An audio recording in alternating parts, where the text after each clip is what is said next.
Assalamualaikum warahmatullahi wabarakatuh. Bismillahirrahmanirrahim. Alhamdulillahirabbil alamin wassalatu wassalamu ala asyrafil anbiya'i wal mursalin sayyidina Muhammadin wa ala alihi wa ashabihi wa man tabi'ahu ila yaumiddin. Amma ba'du. Para pendengar yang saya muliakan, alhamdulillah seperti biasa pada malam hari ini kita bisa bersua kembali dalam kajian rutin kita, dalam kajian fikih, kajian kitab takrib.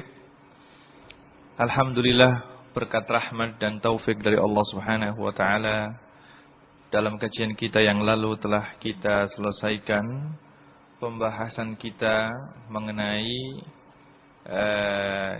kita mulai pembahasan kita mengenai masalah zakat.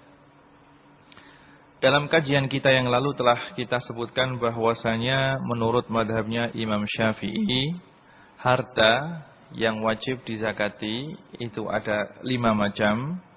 Yang pertama adalah al-mawashi, binatang ternak. Yang kedua adalah al-asman, yaitu emas dan perak. Yang ketiga adalah az-zuru, tanaman makanan pokok. Yang kelima adalah as-simar, yang dimaksud dengan simar buah-buahan di sini adalah anggur dan kurma. Yang terakhir adalah urudut tijarah, barang dagangan. Telah kita terangkan dalam kajian kita yang lalu dalil-dalil yang menyebutkan wajibnya zakat dalam 5 macam harta ini. Juga dalam kajian kita yang lalu telah kita terangkan mengenai hikmah diwajibkannya zakat, hukum daripada zakat itu, dan hal-hal yang bersangkutan dengan masalah tersebut. Dalam kajian kita kali ini kita akan meneruskan kajian kita kita akan berbicara mengenai zakatnya binatang ternak. Di sini Imam Abi Suja beliau berkata, fa'ammal mawashi fatajibuz zakatu fi salasati ajnasin minha wahya al-ibilu wal baqaru wal ghanamu. Yang artinya, adapun binatang ternak, maka binatang ternak yang wajib untuk dizakati ini ada 3 macam. Yang pertama adalah al-ibilu, onta. Yang kedua adalah al-baqaru, sapi. Yang ketiga adalah al-ghanamu, kambing. Jadi untuk binatang ternak yang wajib dizakati adalah 3 macam saja, yaitu al-ibil. Dan ulama telah ijma' atau sepakat bahwasanya onta wajib untuk dizakati kalau memang onta tersebut telah memenuhi syarat-syarat yang akan disebutkan oleh musannaf. Binatang yang kedua adalah al-baqar, sapi. Dan ulama, seperti yang saya sebutkan dalam onta, ulama juga telah ijma', telah sepakat bahwasanya sapi wajib kena zakat jika sapi tersebut telah memenuhi syarat yang akan saya sebutkan. Dan termasuk dalam kategori sapi adalah kerbau. Kerbau hukumnya seperti sapi, dan ini juga telah disepakati dan diijma'i oleh para ulama seperti yang disebutkan oleh Imam Ibnu Mundir. Jadi sapi termasuk dalam kategori sapi adalah al-jawamis, yaitu kerbau. Kerbau hukumnya seperti sapi, wajib untuk dizakati. Al-ghanam, yang ketiga adalah kambing. Kambing wajib dizakati kalau sudah memenuhi syarat. Baik kambing ini adalah kambing kibas atau kambing Jawa, kambing cempe ya. Kibas atau kambing Jawa, semuanya wajib dizakati. Begitu juga sapi, baik itu sapi biasa, sapi untuk dimakan dagingnya, atau sapi untuk misalnya sapi perah juga wajib untuk dizakati. 3 jenis binatang inilah yang wajib dizakati menurut madhabnya Imam Syafi'i, dan ulama telah sepakat semuanya bahwasanya zakat wajib dizakati untuk binatang-binatang yang saya sebutkan tadi. Di sana ada perbedaan pendapat mengenai kuda.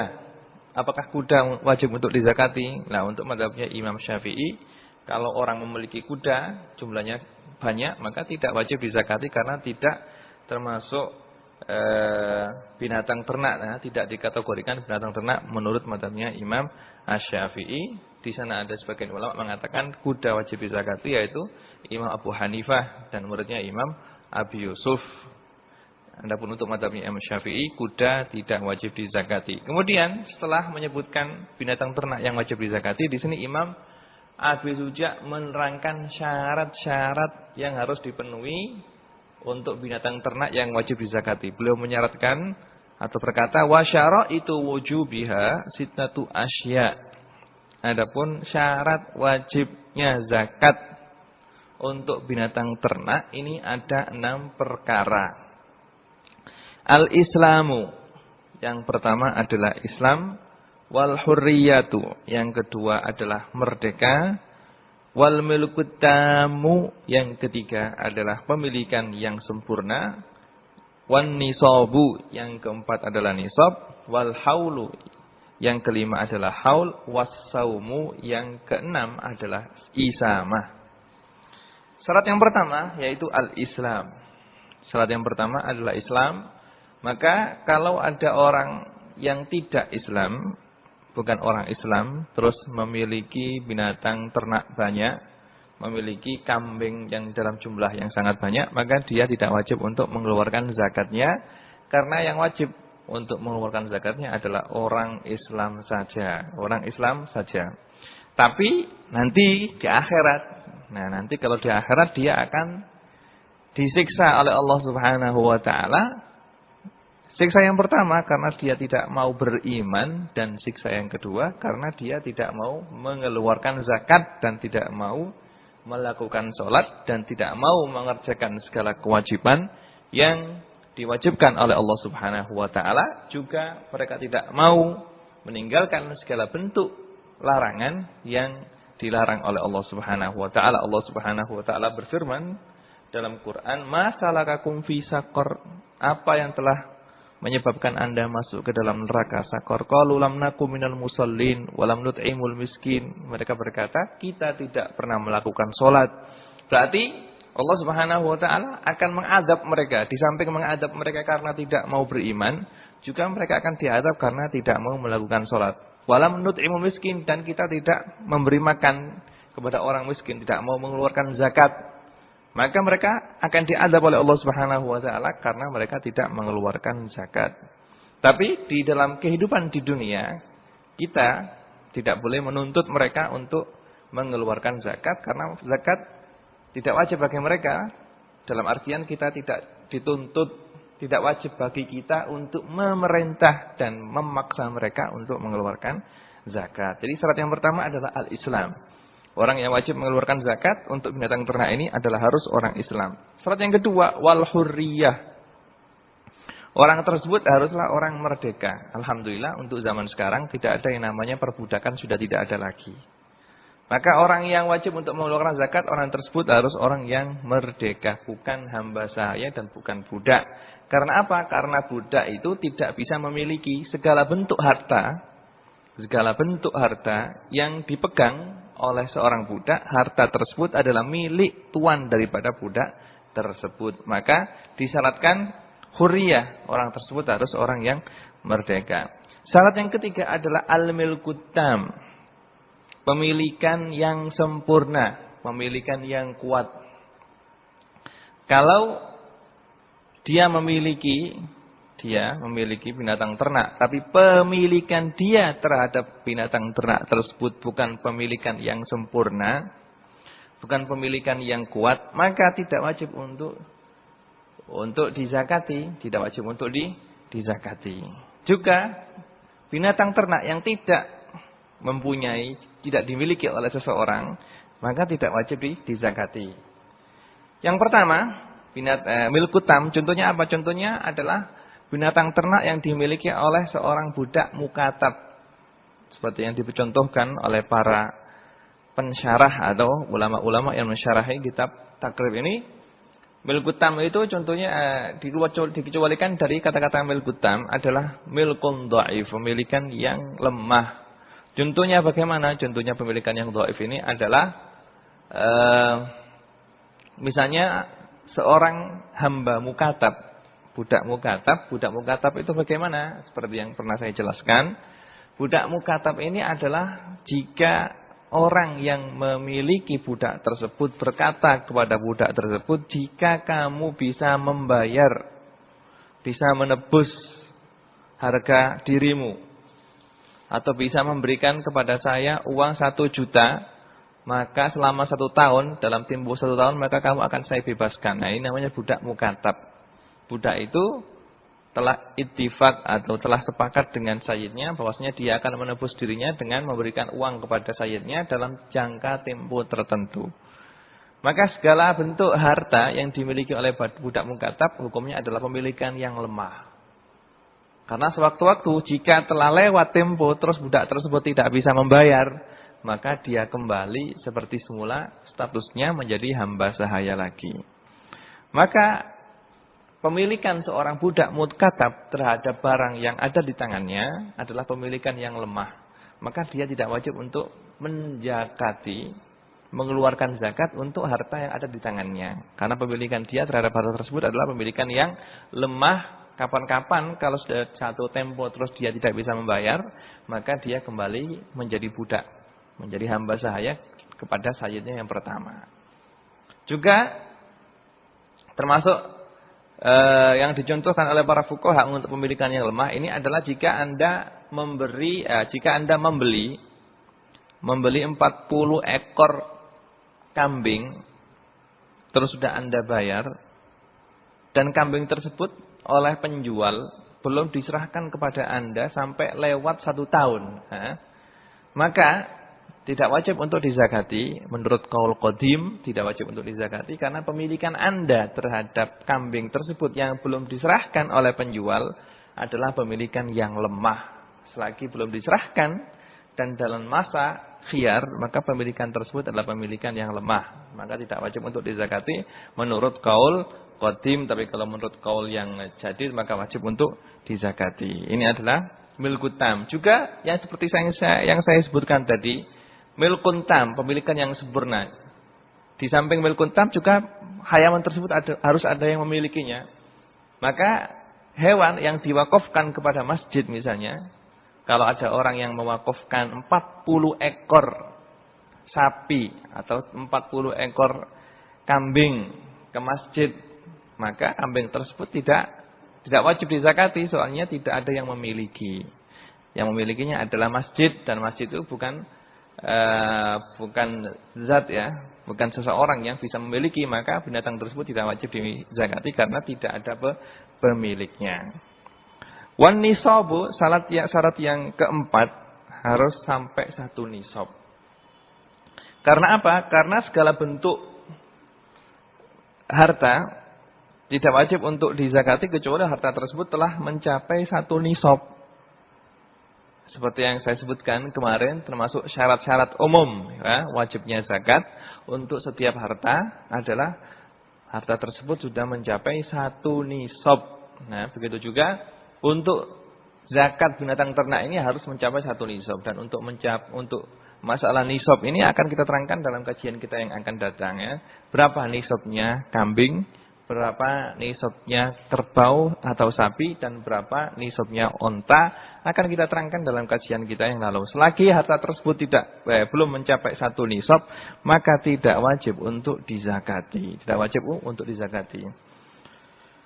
Kemudian termasuk syarat lagi adalah al-haulu. Al-haulu. Jadi binatang tersebut telah berlangsung selama 1 tahun. Jadi harus sudah mencapai 1 nisab. Terus 1 nisab tersebut telah berlangsung selama 1 tahun. 1 tahun. Misalnya Anda mempunyai binatang kambing. Kambing adalah nisabnya adalah 40 ekor kambing. Kalau ada orang memiliki kambing 40 ekor. Kalau kambingnya sudah mencapai 40 ekor berarti mulailah haulnya. Misalnya saya sekarang punya kambing 39 ekor kambing. Hari ini saya beli 1 ekor kambing lagi. Berarti pada hari ini genap kambing saya 40 ekor. Lah mulai hari ini kita hitung haulnya. Kita hitung 1 haulnya. Kalau sudah berlangsung selama 1 tahun, maka saya wajib untuk mengeluarkan zakatnya. Untuk mengeluarkan zakatnya. Itu semua karena Rasulullah SAW telah bersabda, seperti yang diriwayatkan oleh Imam Abu Dawud dan Imam Ibnu Majah dan yang lainnya, la zakata fi malin hatta yahula alaihil haulu. Tidak ada kewajiban zakat yang harus dikeluarkan dari sebuah macam harta kecuali sudah berlangsung selama 1 tahun. Kalau sudah memiliki 1 nisab dari binatang ternak dan sudah berlangsung selama 1 tahun, maka dia wajib untuk mengeluarkan zakatnya. Misalnya pada tengah-tengah tahun kok kurang dari 1 nisab, maka terputuslah haulnya. Misalnya dia punya kambing 40 ekor. Nisab yang paling sedikit untuk kambing adalah 40 ekor kambing lah. Dia telah memiliki kambing 40 ekor. Pertengahan tahun kambing tersebut dia sembelih 5 ekor untuk selamatan misalnya, maka terputuslah haulnya. Terputuslah haulnya. Kapan dihitung haul yang baru? Dihitung haul yang baru kalau dia kambingnya genap 40 lagi. Kalau kambingnya genap 40 lagi baru dimulai haul. Tapi kalau belum genap 40 tidak dimulai haul. Dan untuk syarat haul ini telah disepakati atau telah diijma'i oleh semua ulama at-tabi'in dan fuqaha, sebagaimana dinukil oleh Imam Mawardi, telah sepakat atau ijma' bahwasanya harus berlangsung selama satu haul. Syarat berikutnya adalah binatang tersebut as-saumu, isamah, dikembala. Yang dimaksud dengan as-saumu, ya, yang dimaksud dengan saumu di sini adalah ar-ra'yu fil kala al-mubah. Hewan tersebut dikembalakan di padang rumput yang mubah. Padang rumput yang mubah itu adalah padang rumput yang tidak dimiliki oleh seseorang, tidak ada pemiliknya. Jadi binatang tersebut wajib untuk dizakati kalau memang sapi atau kambing atau unta tersebut dikembalakan di padang rumput secara bebas. Sehingga pemilik daripada binatang ternak tersebut tidak perlu susah-susah dan tidak perlu mengeluarkan biaya untuk mendatangkan rumput. Ini adalah yang dimaksud dengan as-saumu. Jadi binatang tersebut dikembalakan secara bebas di padang rumput yang tidak ada pemiliknya. Sehingga pemilik daripada binatang ternak tersebut tidak mengeluarkan biaya. Tidak mengeluarkan biaya. Kenapa kok disyaratkan syarat ini? Iya.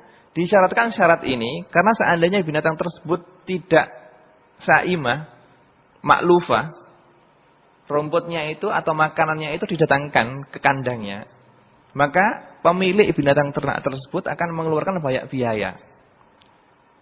Maka sapi yang dipelihara di kandang, yang mana rumput makanan sapi tersebut didatangkan ke kandang tersebut, dengan membeli atau menyuruh orang untuk mengambil rumput dari padang rumput terus dibawa ke kandangnya, maka tidak wajib untuk dizakati. Karena biaya untuk perawatan atau biaya untuk mengasih makan binatang ternak yang dalam kandang itu terhitung binatang besar. Terhitung besar biayanya. Dan seperti yang saya jelaskan pada kajian kita yang lalu bahwasanya syarat atau kenapa binatang ternak kok wajib dizakati? Seperti yang saya jelaskan, karena binatang ini adalah binatang yang berkembang dan bisa bertambah. Karena binatang tersebut bisa berkembang dan bertambah, dan pemilik daripada binatang tersebut mengambil faedah dari berkembangnya binatang tersebut, maka wajib kena zakat. Tapi kalau binatang tersebut diberi makan, maka pemilik binatang ternak tersebut akan mengeluarkan biaya banyak. Karena biaya banyak yang dia keluarkan, maka tidak wajib untuk dizakati. Maka syarat yang keenam, binatang ternak yang wajib dizakati adalah as-saumu. Yang dimaksud dengan saumu adalah ar-ra'yu fil kala al-mubah. Binatang tersebut dikembala di padang rumput yang mubah yang tidak ada pemiliknya. Jika padang rumput tersebut ada pemiliknya dan pemiliknya tidak mau, saya tidak mau menerima kambing Anda untuk ngambil rumput di padang rumput saya kecuali kamu harus bayar.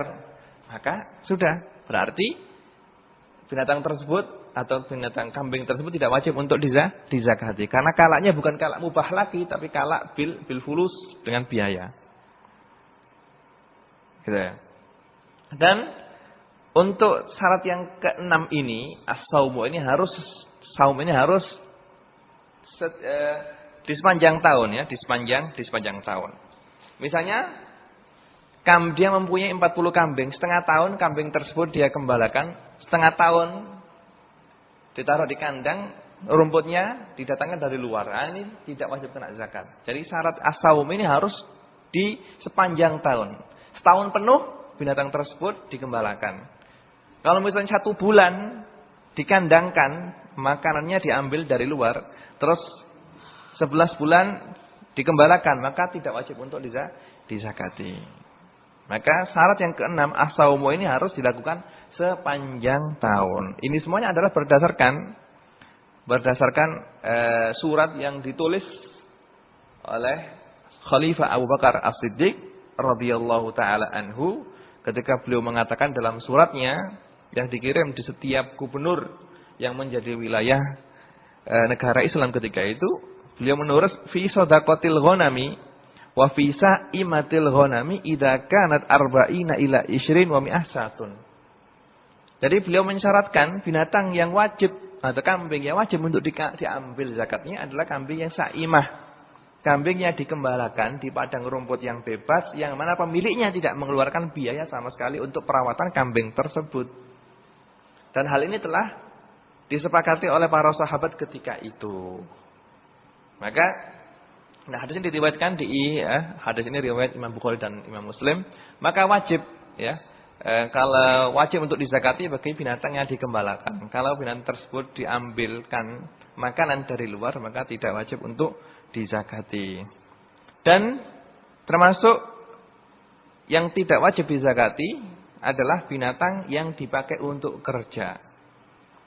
Binatang yang dipakai untuk kerja, misalnya dia mempunyai sapi 40 ekor sapi atau 30 ekor sapi, tapi sapi-sapi ini adalah sapi yang dibuat untuk kerja. Dibuat untuk membajak sawah. Atau sapi ini adalah dipakai sebagai transportasi untuk membawa hasil tanaman dia, membawa hasil kebun dia, atau dipakai untuk mengambil air misalnya. Maka binatang ternak yang dipakai untuk kerja tidak wajib untuk dizakati. Tidak wajib untuk dizakati. Yang wajib untuk dizakati adalah binatang ternak yang tidak dipakai untuk kerja.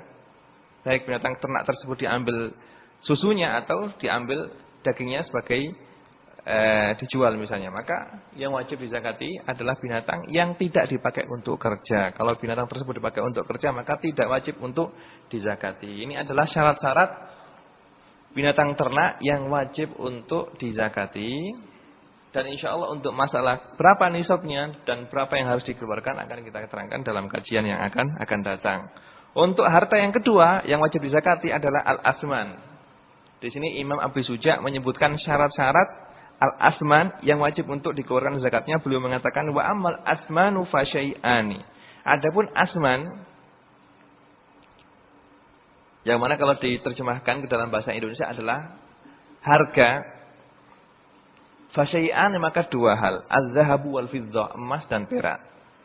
Wa syara'itu wujubi zakah fihima khamsun. Adapun syarat wajibnya mengeluarkan zakat untuk emas dan perak ini adalah ada 5 syarat. Yang pertama al-islamu, harus Islam, wal khurriyatu, harus khurriyah, wal milkut tam, pemilikannya harus pemilikan yang kuat, yang sempurna, wan nisabu, yang syarat keempat adalah nisab, wal haulu, syarat yang kelima adalah haul.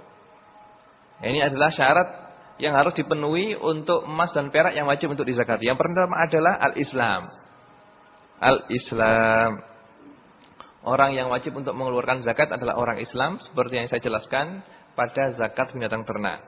Wal hurriyah, orang tersebut adalah orang yang bebas, bukan berstatus hamba sahaya. Bukan berstatus hamba sahaya seperti yang saya jelaskan dalam binatang ternak tadi. Wal milkut tam, pemilikannya untuk emas dan perak ini adalah pemilikan yang kuat, bukan pemilikan yang dhaif. Maka emas atau perak yang dimiliki oleh budak mukatab tidak wajib untuk dizakati karena pemilikannya adalah pemilikan yang lemah, bukan milkut tam. Juga emas ini harus ada pemiliknya. Kalau emas tidak ada pemiliknya seperti emas yang diwakafkan kepada masjid misalnya atau kepada pondok, maka tidak wajib untuk dizakati. Wan nisab, emas tersebut wajib dizakati kalau sudah mencapai 1 nisab.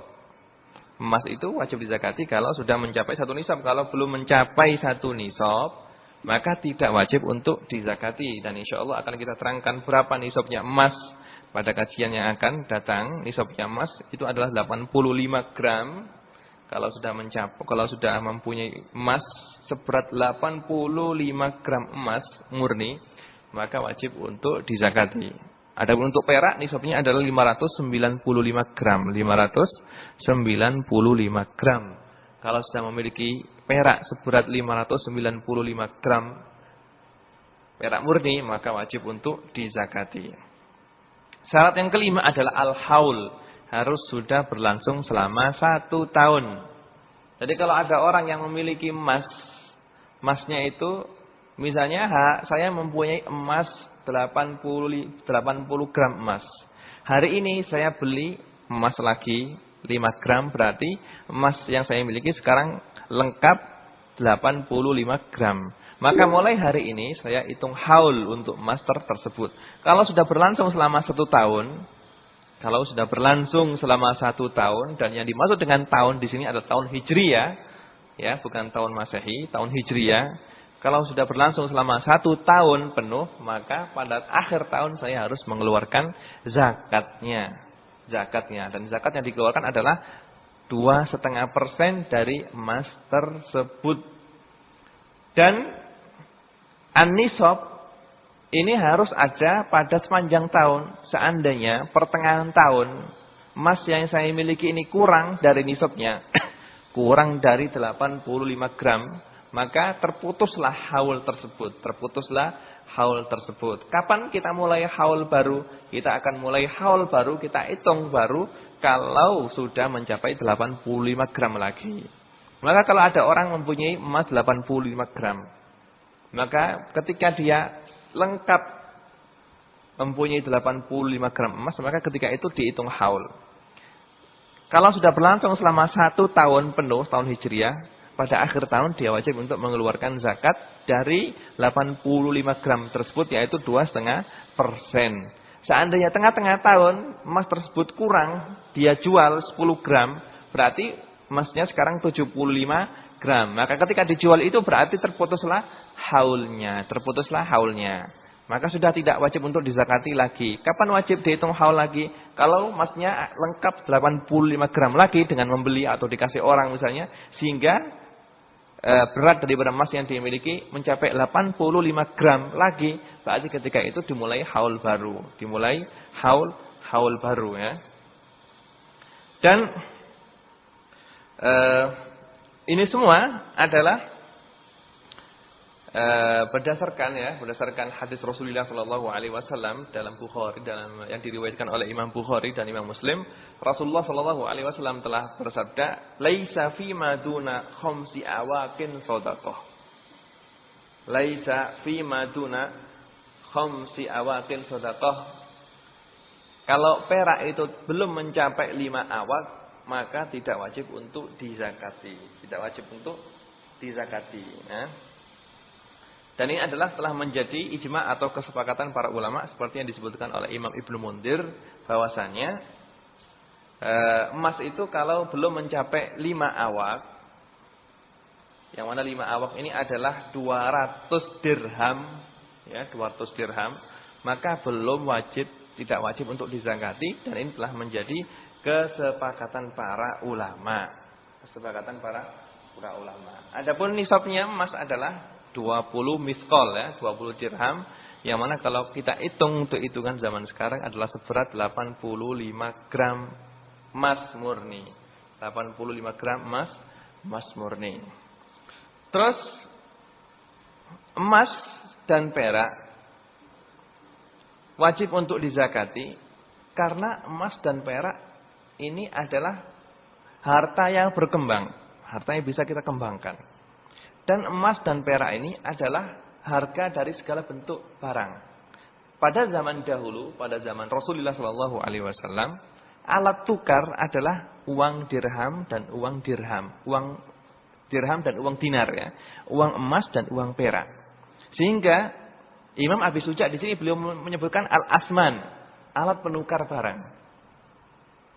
Memang zaman dahulu yang dipergunakan untuk menjadi alat penukar segala bentuk barang adalah emas dan perak. Yang dijadikan uang pada zaman dulu adalah emas dan perak. Sehingga di sini Imam Abi Suja menyebutkan dengan kata-kata al-asman. Lah untuk zaman sekarang penggunaan uang emas dan perak sudah tidak ada lagi. Yang kita gunakan untuk sebagai alat tukar, alat pembelian sesuatu adalah uang rupiah.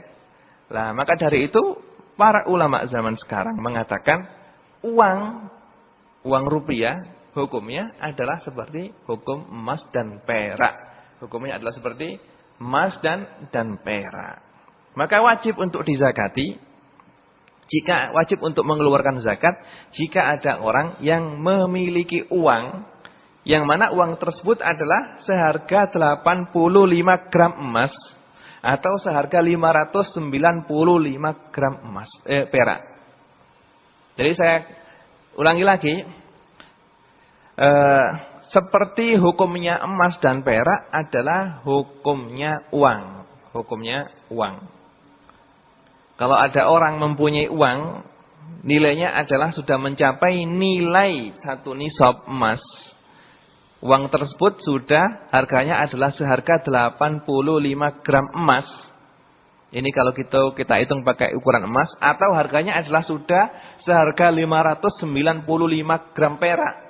Maka uang tersebut kalau sudah berlangsung selama 1 tahun, maka wajib untuk dizakati. Maka dari itu kalau ada orang yang mempunyai tabungan, ada orang yang mempunyai tabungan. Misalnya 85 gram emas ini harganya berapa? Misalnya ada orang mempunyai tabungan 100 juta. Dia mempunyai tabungan 100 juta. Dan sudah berlangsung selama 1 tahun. 100 juta ini tidak kurang. Sudah berlangsung selama 1 tahun. Maka pada akhir tahun dia wajib untuk mengeluarkan zakat uang ini. Meskipun uang tersebut berada di bank, tidak digunakan untuk bisnis, maka tetap kena zakat. Dan zakat yang dikeluarkan adalah 2,5% dari 100 juta. 2,5% dari 100 juta. Maka dia harus mengeluarkan 2,5 juta sebagai zakat daripada uang yang dia miliki. Nah ini adalah yang dikatakan oleh ulama mu'asirin dan sudah menjadi kesepakatan di antara ulama mu'asirin bahwasanya uang itu hukumnya adalah seperti emas dan perak. Dan termasuk dalam kategori emas dan perak di sini adalah perhiasan, ya, perhiasan. Kalau memang perhiasan tersebut bukan perhiasan yang dia pakai, perhiasan yang ditimbun,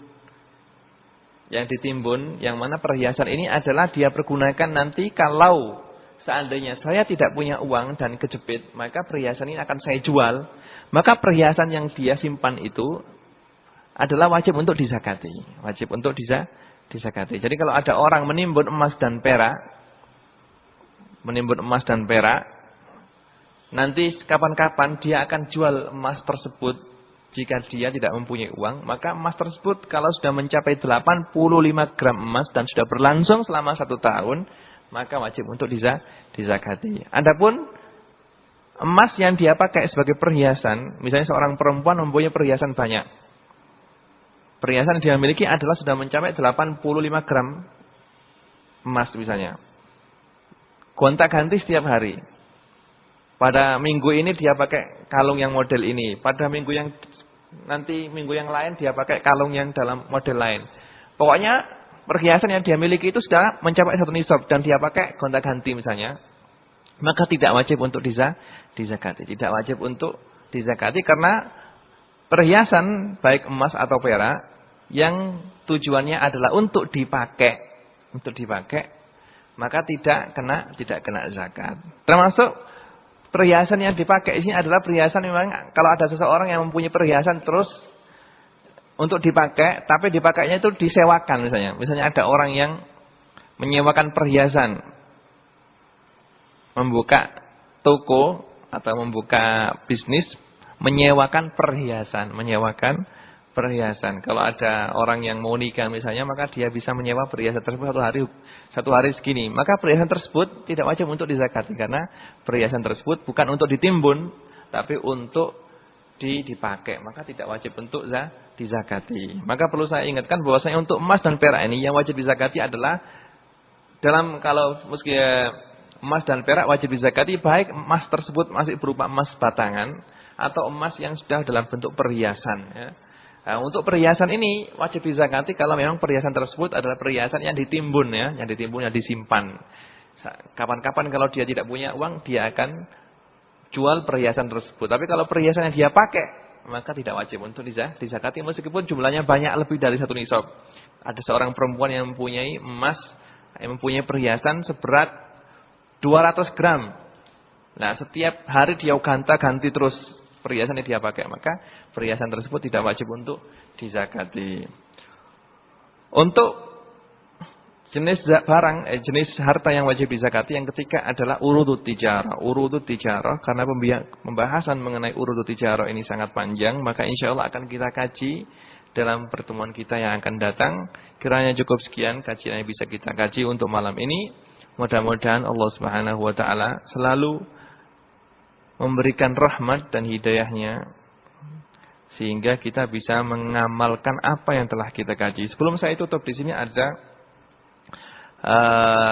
di sini juga ada pertanyaan dari beberapa pendengar. Pertanyaan yang pertama, apakah zakat profesi juga wajib?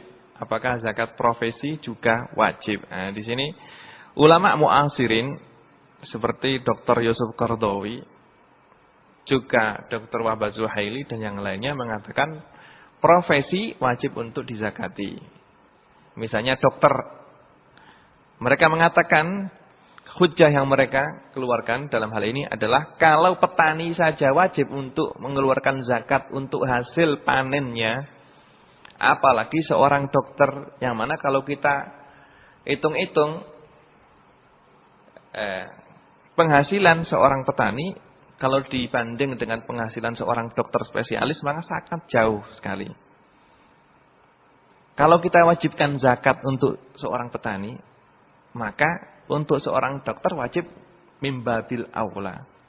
Maka lebih-lebih lagi harus wajib karena penghasilan dia lebih banyak lagi. Maka untuk profesi ini apakah wajib dizakati? Iya, wajib dizakati menurut pendapatnya beberapa ulama mu'asirin seperti Dr. Yusuf Qaradawi dalam kitabnya Fikih Zakat, dan ulama-ulama yang lainnya seperti Dr. Wahbah Zuhaili dan ulama mu'asirin yang lainnya. Pertanyaan kedua, kalau petani tiap panen kena zakat hasil panen. Kalau buruh dan PNS bagaimana? Buruh tani misalnya tidak kena zakat. Yang kena zakat adalah petaninya. Adapun buruh taninya, kuli di sawah tersebut, maka tidak kena zakat. Begitu juga misalnya pegawai di sebuah pabrik misalnya, tidak wajib kena zakat. Tidak wajib untuk mengeluarkan zakat karena penghasilannya sangat sedikit sekali. Misalnya seorang pegawai pabrik misalnya, buruh pabrik, setiap bulan dia mendapatkan upah 1 juta. Dan 1 juta ini untuk kepentingan dia setiap hari-hari dan kepentingan anak dan istrinya. Maka tidak wajib dia untuk mengeluarkan zakat. Bagaimana hukumnya PNS? PNS ini kalau penghasilannya apakah wajib dia menzakati? Seperti yang saya katakan tadi, PNS itu kalau dia tidak wajib untuk zakati seperti buruh pabrik, tidak wajib kena zakat seperti buruh pabrik, ya. Seperti yang saya sebutkan tadi, misalnya PNS dia setiap bulan dia mendapatkan gaji 2 juta dan 2 juta ini ditasarufkan untuk kepentingan keluarganya, maka tidak wajib dia untuk menzakati, mengeluarkan zakatnya. Juga pertanyaan yang terakhir, pakai perhitungan bagaimana zakat profesinya dan berdasarkan apa? Bagaimana cara menghitungnya? Untuk menghitung zakat profesi ini insya Allah akan saya Insya Allah akan kita bahas pada akhir pembahasan kita mengenai zakat ya. Untuk akhir pembahasan kita mengenai zakat akan kita terangkan zakat profesi insya Allah. Karena kita sekarang akan mengkaji harta-harta yang wajib dizakati menurut mazhab Syafi'i sesuai dengan kitab yang ada yaitu kitab Abi Syuja. Nanti kalau sudah selesai maka akan kita sebutkan zakat-zakat yang di sana menjadi perbedaan. Ada perbedaan di antara ulama. Seperti zakat profesi ini. Dan berdasarkan apa insya Allah? Dalil daripada zakat profesi ini adalah dikiaskan dengan zakat-zakat yang ada seperti yang saya sebutkan tadi. Kalau petani saja kena zakat, yang mana hasil daripada pertanian ini tidak seberapa, apalagi seorang dokter yang hasilnya lebih banyak daripada seorang petani. Ini adalah kias aulawi yang dipakai oleh ulama zaman sekarang untuk mewajibkan wajibnya zakat pada zakat profesi. Kiranya cukup sekian. Mudah-mudahan apa yang telah kita kaji bisa kita amalkan dan selalu diberkati oleh Allah Subhanahu wa taala. Nasallallahu subhanahu wa taala ay yaj'ala ilmana ilman mubarakan wa yarzuqana al-amala bihi wa yaj'ala ilmana hujjatan lana la hujjatan alaina wa sallallahu ala sayyidina Muhammadin wa ala alihi wa sahbihi wa sallam. Subhana rabbika rabbil izzati amma yasifun wa salamun alal mursalin walhamdulillahi rabbil alamin. Wassalamu alaikum warahmatullahi wabarakatuh.